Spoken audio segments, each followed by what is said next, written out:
नमस्कार मित्रों, मैं डॉक्टर विपिन मिश्रा सेवा कंपटीशन हब यूट्यूब चैनल पे आप सभी का स्वागत करता हूं। जैसे कि भूगोल की श्रृंखला में हमने अब तक अक्षांश एवं देशांतर का वीडियो बना करके आप लोगों तक पहुंचाया। उसके बाद आज हम सब पढ़ेंगे भारत की स्थिति एवं विस्तार के बारे में कि वास्तव में ग्लोब में या पृथ्वी पर भारत की स्थिति कहाँ पर है। अब ये देखेंगे हम लोग, जो भारत है, भारत ग्लोब में उत्तरी गोलार्ध में स्थित है, लेकिन अगर सही मायने में देखा जाए तो उसको हम लोग पूर्वोत्तर गोलार्ध कहेंगे। पूर्वोत्तर भाग जो है अक्षांश एवं देशांतर का, वहीं पर भारत की स्थिति है। इसी क्रम में आगे अगर हम बात करें भारत का अक्षांश एवं देशांतर, तो इसके लिए जैसे कि हम सब तमाम मोबाइल नंबर अपने घर में अपने संबंधित का मोबाइल नंबर याद करते हैं, ठीक उसी तरह दो मोबाइल नंबर मैं आप लोगों के बीच में रख रहा हूं और आप लोग कृपया इसको याद करने की कोशिश करिएगा। दोनों मोबाइल नंबर है, एक तो है 97 26 87 29 33। एक ये मोबाइल नंबर है।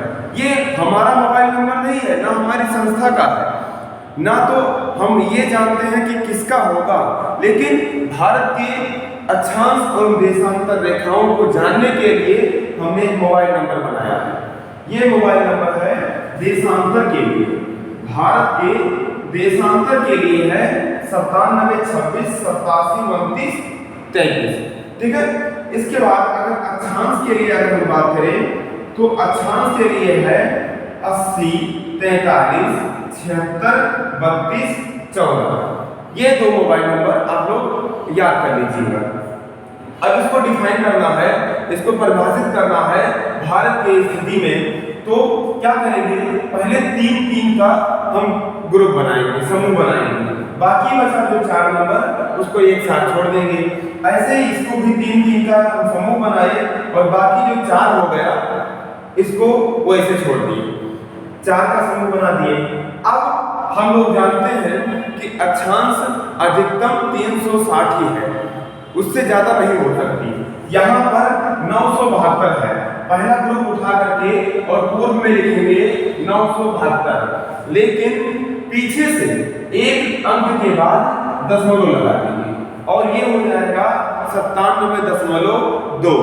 उसके बाद दूसरा जो ग्रुप है वो 687 है। तो भारत का जो पश्चिमी क्षेत्र है इसका अक्षांश के तौर पर अगर देखा जाए तो हम दूसरा ग्रुप लिखेंगे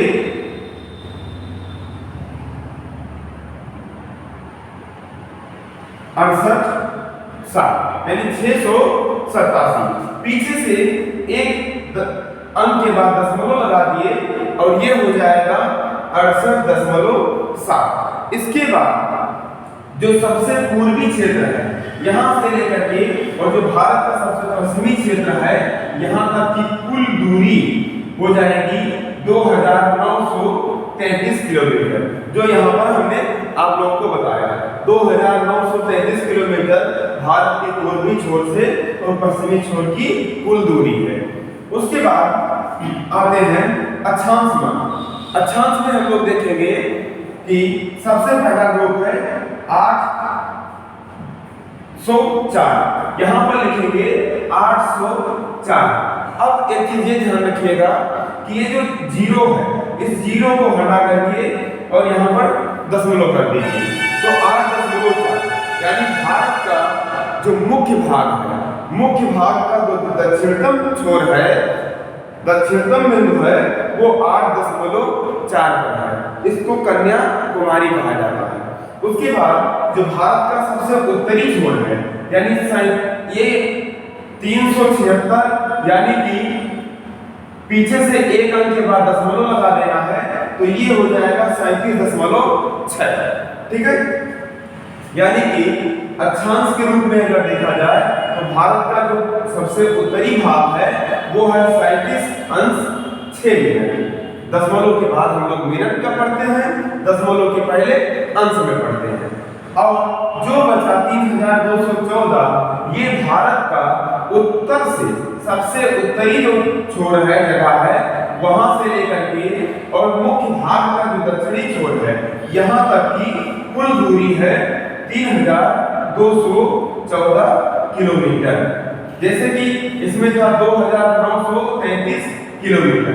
इससे शायद क्लियर हो गया अक्षांश और देशांतर का मान भारत के परिप्रेक्ष्य में। उसके बाद एक प्रश्न बहुत ज्यादा पूछा जाता है कि भारत का जो सबसे पूर्वी छोर है उसको किस नाम से जाना जाता है।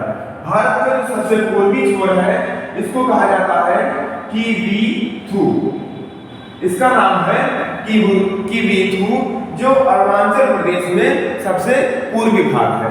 अरुणाचल प्रदेश जो भारत का राज्य है उसका सबसे पूर्वी भाग है।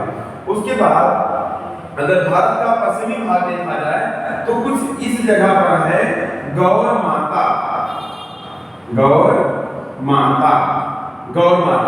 यहाँ पर एक और कभी कभी ऑप्शन में आ जाता है सर क्रीक या राजहर क्रीक। क्रीक मीन्स यहाँ पर जो दलदली क्षेत्र है उसको क्रीक के नाम से जाना जाता है और वो भारत और पाकिस्तान के सीमा के सहारे स्थित है। तो भारत का जो पश्चिमी छोर है इसको गौर माता के नाम से जाना जाता है। भारत का जो सबसे उत्तरी छोर है इसको इंदिरा कॉल के नाम से जाना जाता है। कॉल मीन्स होता है जहाँ बर्फीली जगह होती है और लोग रहते भी हों, अपना आशियाना बनाए हों उसमें, तो इसको इंदिरा कॉल कहा जाता है। भारत का जो दक्षिणतम बिंदु है, भारत का जो दक्षिणतम बिंदु है वो मुख्य भारत का 8.4 ना लेकर के, बल्कि यहाँ पर कुछ द्वीप समूह हैं छोटे छोटे, इनको कहा गया है अंडमान निकोबार द्वीप समूह। अंडमान निकोबार द्वीप समूह, इसमें ऊपर है अंडमान, उत्तरी द्वीप जो है इसमें अंडमान कहे जाते हैं और दक्षिणी द्वीप जो है उसको निकोबार कहा जाता है। निकोबार। अब निकोबार में जो दक्षिणतम बिंदु है उसको ग्रेट निकोबार कहा जाता है। ग्रेट निकोबार। अब ये जो ग्रेट निकोबार का जो दक्षिणतम बिंदु है यही भारत का सबसे दक्षिणतम बिंदु है।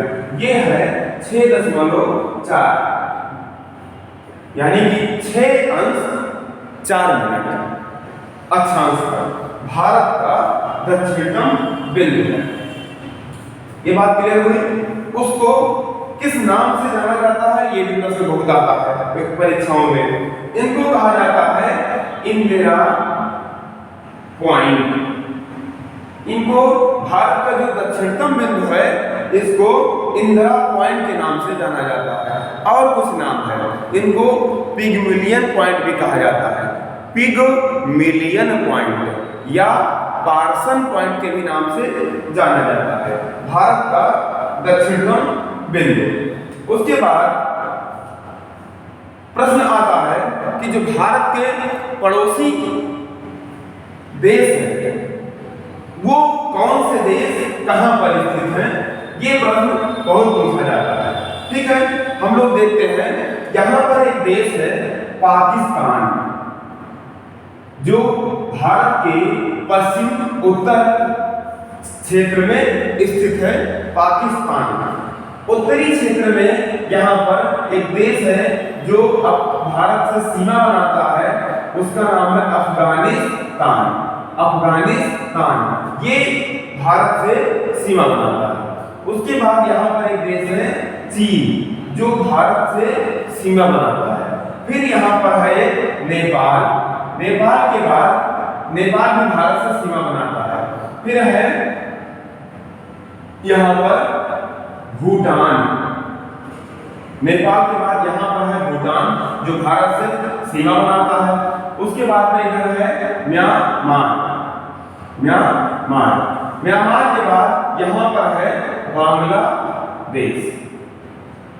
ये ऐसे राज्य भारत के पड़ोसी देश हैं जो भारत से सटे हुए हैं, भारत से सीमा बनाते हैं। बात करते हैं इनका, कभी कभी क्रम पूछ लेता है प्रश्न में कि सबसे लंबी सीमा रेखा किस राज्य, किस देश की भारत से मिलती है। तो इसके लिए एक कोड बनाया जाता है। हम सब बचपन से MBA पढ़ते हैं, बचपन से MBA पढ़ते हैं। अब बचपन से MBA में बात से हो गया बांग्लादेश, यानी कि जो सबसे लंबी भारत के सहारे सीमा रेखा है वो बांग्लादेश का है। दूसरा है चीन। हाँ, बांग्लादेश का जो सीमा है वो 4096 किलोमीटर है। उसके बाद में है चीन।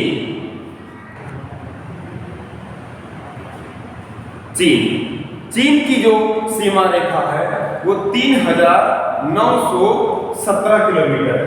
चीन की भारत से जो सीमा है वो 3917 किलोमीटर है। इसके बाद नंबर आता है पाकिस्तान का। पाकिस्तान की जो सीमा रेखा है पाकिस्तान की जो भारत से सीमा रेखा है उसकी कुल लंबाई 3310 किलोमीटर है। 3310 किलोमीटर। पाकिस्तान के बाद नंबर आता है नेपाल का।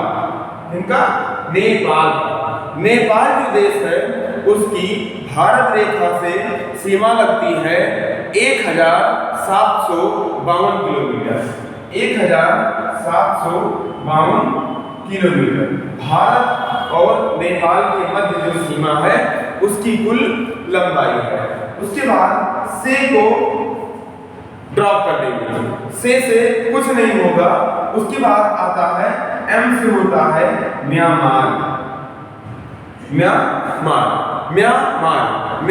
की भारत से जो सीमा रेखा है उसकी कुल लंबाई है 1458 किलोमीटर। 1458 किलोमीटर। भारत और एवं म्यांमार के मध्य, ये जो देश है म्यांमार और भारत है, इसके मध्य जो सीमा है उसकी कुल लंबाई है। म्यांमार के बाद आता है भूटान। बी से हो गया भूटान। भूटान की कुल लंबाई है 587 किलोमीटर। 587 किलोमीटर। भारत एवं भूटान के मध्य जो सीमा है वो सीमा रेखा की कुल लंबाई 587 किलोमीटर है। उसके बाद अंतिम है अफगानिस्तान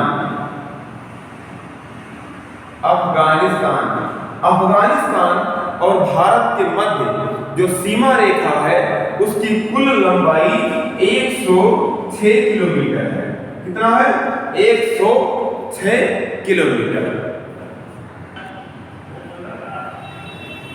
अगला प्रश्न आता है कि भारत एवं पाकिस्तान के मध्य स्थित जो सीमा रेखा है उस सीमा रेखा के सहारे कौन कौन से भारतीय राज्य स्थित हैं, या सीमा रेखा पर भारतीय राज्य कौन कौन से स्थित हैं। तो आप लोग लिख लीजिएगा, नोट कर लीजिएगा, भारत एवं पाकिस्तान की सीमा रेखा पर स्थित भारतीय राज्य। अब इस पर हम बात करें तो एक कोड है, इस कोड को याद कर लीजिएगा, पंगु राज। पंग से हो गया पंजाब।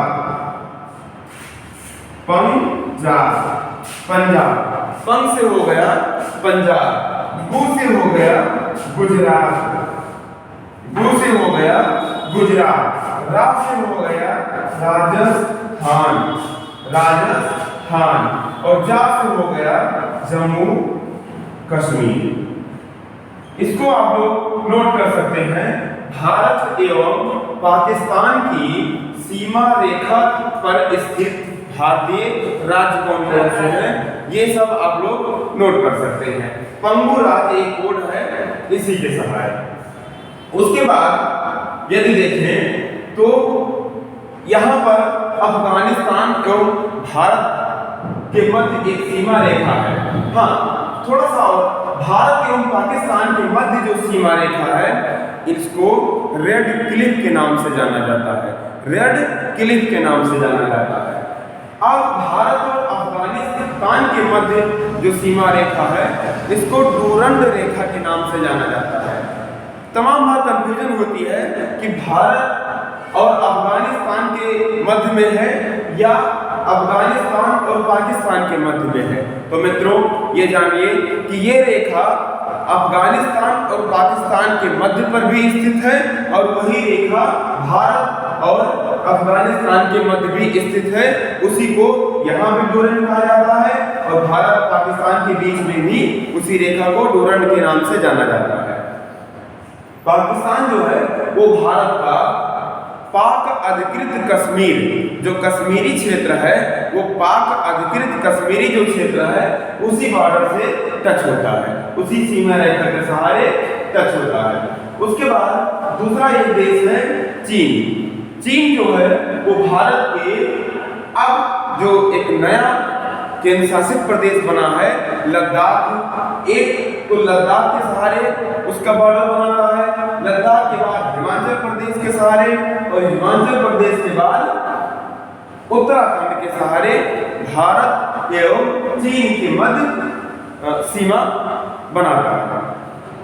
उसके बाद यहाँ पर चीन की कुछ स्थिति है। उसके बाद नेपाल की शुरू होती है। नेपाल की सीमा के सहारे यहाँ पर उत्तराखंड, यहाँ पर उत्तर प्रदेश और यहाँ पर बिहार और यहाँ पर पश्चिम बंगाल और यहाँ पर सिक्किम, ये इतने भारतीय राज्य नेपाल एवं भारत की सीमा रेखा पर स्थित हैं। उसके बाद भूटान की अगर बात करें तो सिक्किम, असम एवं अरुणाचल प्रदेश, ये तीन ऐसे राज्य हैं जो भूटान और भारत के सीमा रेखा के सहारे सीमा रेखा पर स्थित है।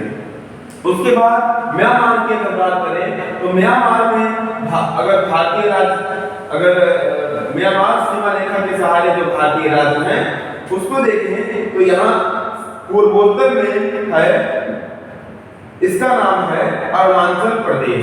एक भारतीय राज्य है, इसका नाम है अरुणाचल प्रदेश।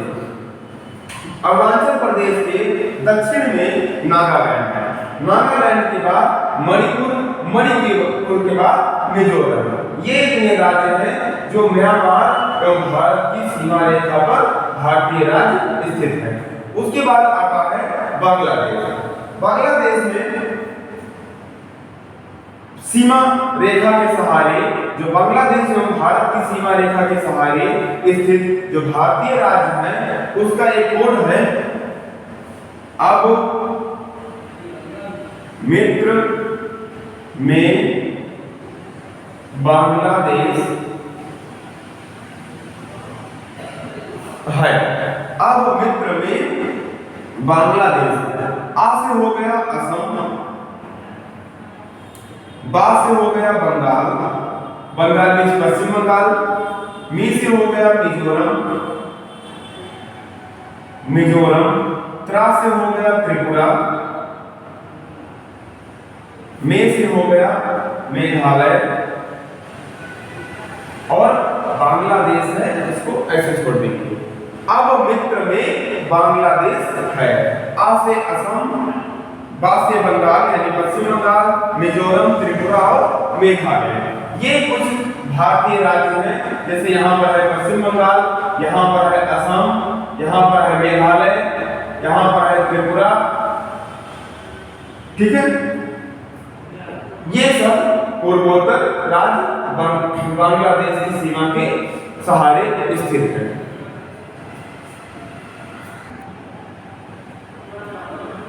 प्रश्न और भी कुछ पूछा जाता है इसमें, जैसे भारत का ऐसा कौन सा राज्य है जो तीन देश से घिरा हुआ है?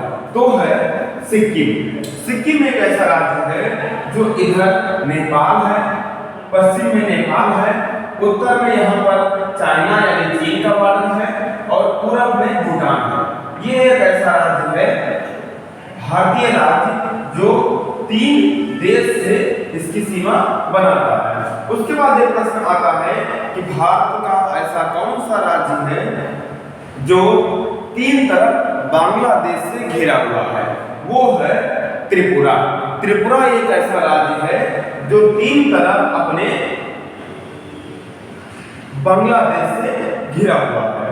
इसके बाद आते हैं भारत की स्थिति एवं विस्तार में आगे की तरफ बढ़े तो हम लोग जानते हैं कि यहाँ पर बीच में एक भ्रंश है।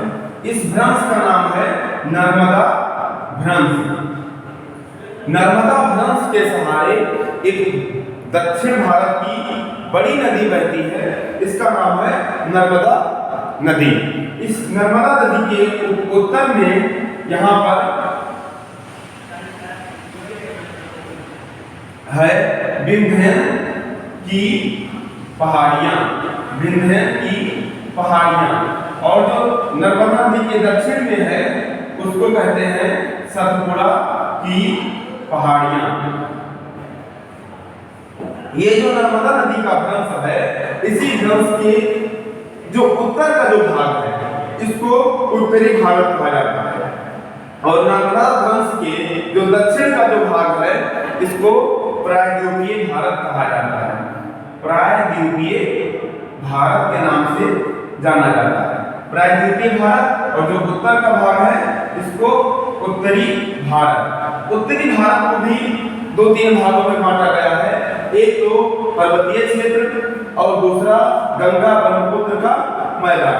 जो प्रायद्वीपीय भारत है ये पठारी भाग है। प्रायद्वीप क्यों कहा जाता है? क्योंकि एक ऐसा बड़ा स्थल जो किसी तीन तरफ जल से घिरा हो उसको प्रायद्वीप कहा जाता है, और ऐसा छोटा स्थल जो किसी 3 तरफ जल से घिरा हो उसको अंतरीप कहा जाता है। ये बात क्लियर हुई।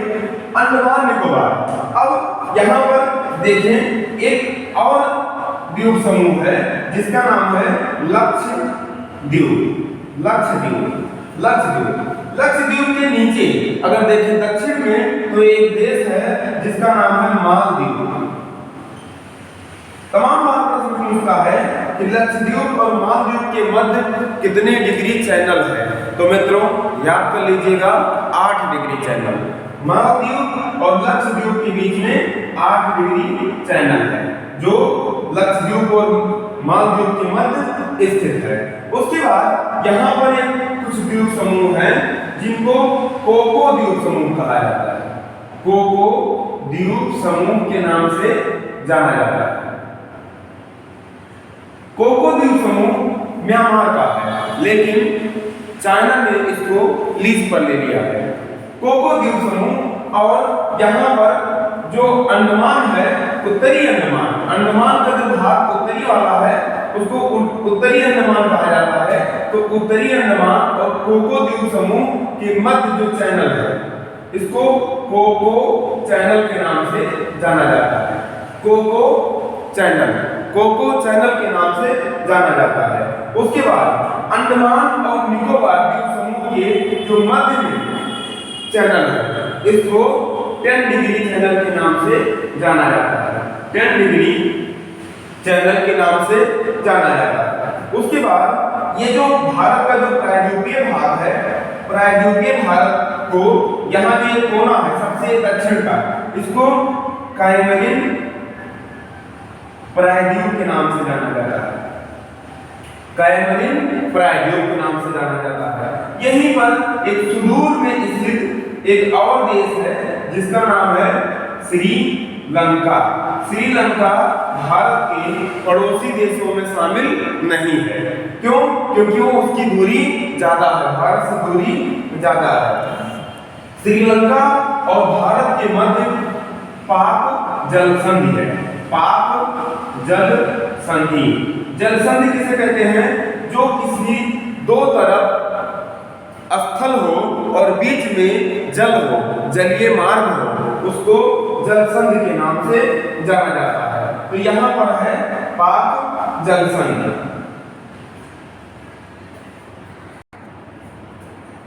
भारत की जो सीमा रेखा है, सीमा रेखा जहां दोनों तरफ स्थल हो, जहां पर दोनों तरफ स्थल हो, उसी को सीमा रेखा कहा जाता है। तो जो भारत की जो सीमा रेखा यहाँ पर गुजरात के कच्छ से शुरू होकर के और ये पूरा क्षेत्र घूम करके ऐसे और यहाँ से सारे देश से होकर के म्यांमार और बांग्लादेश तक, यहाँ जो गंगा डेल्टा के बाद भी जो बांग्लादेश का क्षेत्र है वहां तक अगर कुल लंबाई अगर देखा जाए तो भारत एवं अन्य देश के सीमा रेखा के मध्य कुल लंबाई है 15,200 किलोमीटर। सीमा रेखा, केवल सीमा रेखा। लेकिन जब हम ये जो प्रायद्वीपीय भाग है इसको तटीय भाग भी कहा जाता है। तब क्यों कहा जाता है? क्योंकि एक तरफ जल है, दूसरी तरफ स्थल है, इसीलिए इसको तटीय भारत कहा जाता है। जो तटीय क्षेत्र है भारत का, इसकी कुल लंबाई है 7,516.5 किलोमीटर। 7,516.5 किलोमीटर। अब ये था ऊपर वाला जो हमने लिखा, ये है सीमा रेखा की कुल लंबाई, और जो हमने नीचे लिखा ये तटीय क्षेत्र की कुल लंबाई है, तटीय क्षेत्र की कुल लंबाई। और अगर कुल भारत की कुल अगर बॉर्डर की हम बात करें, जितने भी बॉर्डर हैं भारत के, अगर पूरे बॉर्डर की, पूरे सीमा की अगर बात करें तो ये हो जाएगा 22,716.5 किलोमीटर। भारत के कुल सीमा के सहारे लंबाई है। अब अगर बात करें तो भारत की कुल क्षेत्रफल कितना है, आप लोग क्या बताएंगे कमेंट में? कमेंट करके बताइएगा कि भारत का कुल क्षेत्रफल कितना है। बहुत ही आसान प्रश्न है। भारत का कुल क्षेत्रफल है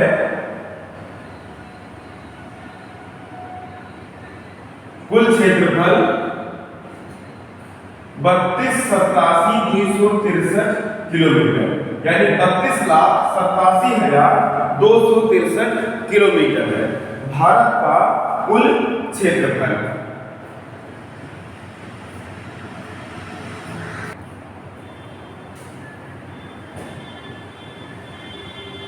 इसके बाद हम लोग देखते हैं कि भारत का जो समय मानक रेखा, भारत की समय मानक रेखा वो कितने डिग्री अक्षांश पर या देशांतर पर काट रही है और कहां पर काट रही है। तो भारत को जो उत्तर दक्षिण के दो भागों में जो बांट रही है रेखा, यहां से एक रेखा गुजर रही है, इसका नाम है कर्क रेखा।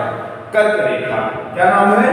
कर्क रेखा, कर्क रेखा। और भारत को पूरब और पश्चिम दो बराबर भागों में बांटने वाली रेखा इस तरह से यहाँ से गुजरती है। इसको कहते हैं 82.5 देशांतर। 82.5 देशांतर जो रेखा है वो भारत को पूरब और पश्चिम दो बराबर भागों में बांटती है। और जहां पर ये रेखा आकर के काटती है, उत्तर और दक्षिण में दो बराबर भाग में बांटने वाली रेखा और पूरब और पश्चिम दो बराबर भाग में बांटने वाली रेखा, ये इस जगह पर इसको कहा जाता है इलाहाबाद का इलाहाबाद में एक जगह है जो इलाहाबाद या प्रयागराज, तो प्रयागराज हो गया है, प्रयागराज में एक जगह है, इनका नाम है नैनी। इस जगह का नाम है नैनी। इसी नैनी से ही भारत की समय मानक रेखा ली गई है। यदि आप लोग कभी भूल जाएं तो इसके लिए ध्यान रखिएगा कि 97.2 में से यदि 68.7 घटा दे, आप लोग ऐसे घटा करके जैसे हम बता रहे हैं इसकी गणना कर करके और आप लोग कमेंट बॉक्स में भेजिएगा। 97.2 में से 68.7 को घटा दे तो ये कुल पूरब से और पश्चिम तक का कितने अक्षांश में भारत विस्तृत है, कितनी देशांतर में भारत विस्तृत है, इसको हम लोग समझ लेंगे। उसके बाद जो ये देशांतरीय मान निकलेगा इसको दो भागों में बांट दीजिए, क्योंकि भारत की जो मानक रेखा है वो केवल एक है, इस कारण से दो भागों में बांटना है। तो दो भागों में बांटेंगे तो दो तरफ बट गया। अब 68.7 में जब दो भाग बांटे थे तो जो उत्तर आया था उसको 68.7 में जोड़ दीजिए तो ये 82.3 समथिंग आ जाएगा बड़े आराम से।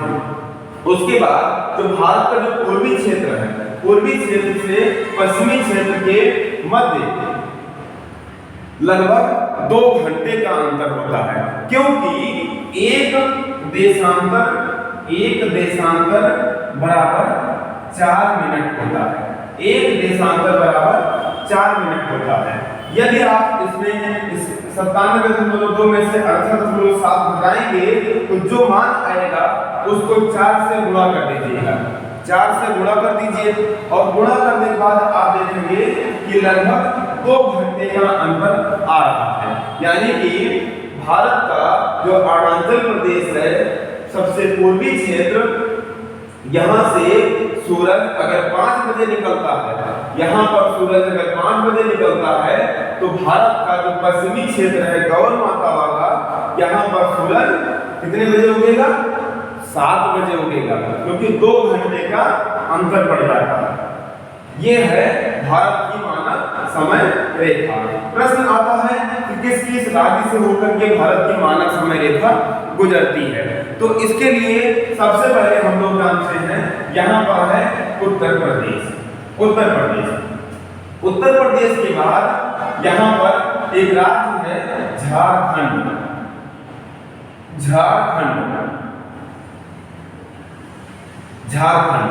उत्तर प्रदेश, झारखंड, उसके बाद में छत्तीसगढ़। छत्तीसगढ़ के नीचे है उड़ीसा और उड़ीसा के नीचे यहाँ पर है आंध्र प्रदेश। इन 5 राज्य से होकर के भारत की मानक समय रेखा गुजरती है। एक तो उत्तर प्रदेश, दूसरा झारखंड, तीसरा छत्तीसगढ़, चौथा उड़ीसा और 5वां आंध्र प्रदेश। इन 5 राज्यों से होकर के भारतीय मानक समय रेखा गुजरती है।